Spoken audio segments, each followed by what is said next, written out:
Who created God? This is a good question. One in which I believe most people ask in their life. Let's focus on the question. Suppose God was created, and he was created by a higher being. It would be safe to assume that a person would ask the question, well, who created the higher being? And if the person responded, a higher being, then the person would ask the question again. See, if we go by the response that God was created by something else, then we never get to an answer, because we always ask the question, well, who created that in which made God? So there's either really two options. Option one, there is no God. The universe was created by circumstances and chance, and statistically speaking,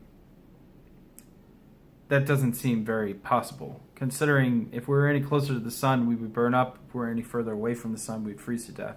Our Earth seems to be so complex, it really is hard to just believe that there's nothing that created all this that had order, balance, and an understanding of what was going on.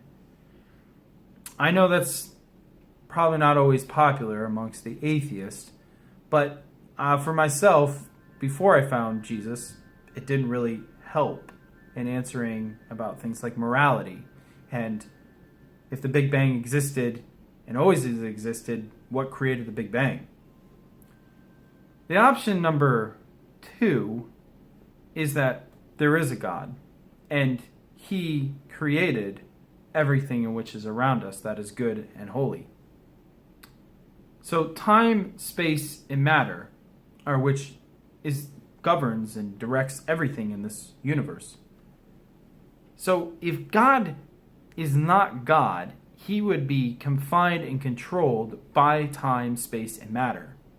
But Genesis 1:1 says that in the beginning there was a nothingness, and God was soaring or moving through this nothingness. As if God wasn't confined by the nothingness, he existed without it or with it. It was irrelevant. When Moses is having a conversation with God through the burning bush, in Exodus 3:13 through 14, Moses asks God, when he goes to the people that are enslaved by the Egyptians, the Jewish people, who should he say sent him? Saying, they're going to need some evidence that when I say God sent me, I need to be able to tell them, well, which God? And God says something very interesting. He says, I am who I am, capital letters. He tells Moses that when he sees these people, he should say, I am sent me. That's exactly what Moses says. Meaning God is claiming supreme divineness. He is absolute, the only God. John, in the book of Revelations, quotes God saying, I am the Alpha and the Omega, the beginning and the end, the first and the last. God makes it clear that he exists outside of all these things.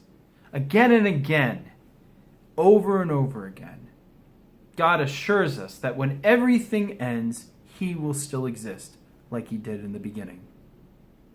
I hope the answer to this question will help you to do some investigation and searching like I have done.